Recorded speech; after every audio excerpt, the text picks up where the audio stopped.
Chennai pen show 2024లో 1.9 లక్షల విలువైన pen ఆకట్టుకుంటోంది. మేఘ్నా card సంస్థకు చెందిన ఆ పెన్ను నిబ్తో పాటు కొన్ని విడిభాగాలు బంగారంతో తయారు చేశారు.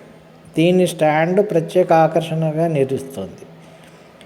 ఇందులో విల్లు ధరించిన రాముడు, గద, శ్రీరామనామాలు హారం ఉన్నాయి. హెన్రీ స్టేషనరీ సంస్థ ఆధ్వర్యంలో చెన్నైలోని అడయార్లో శుక్రవారం ప్రారంభమైన ఈ ప్రదర్శన ఆదివారం వరకు కొనసాగనుంది.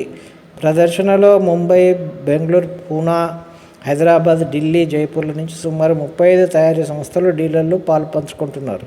దేశ విదేశాలకు చెందిన 100కు పైగా ఉత్తమ బ్రాండ్ల కలాలు 600 నుంచి 1.9 లక్షల వరకు విలువ చేసేవి ఉన్నాయని నిర్వాహకులు పేర్కొన్నారు.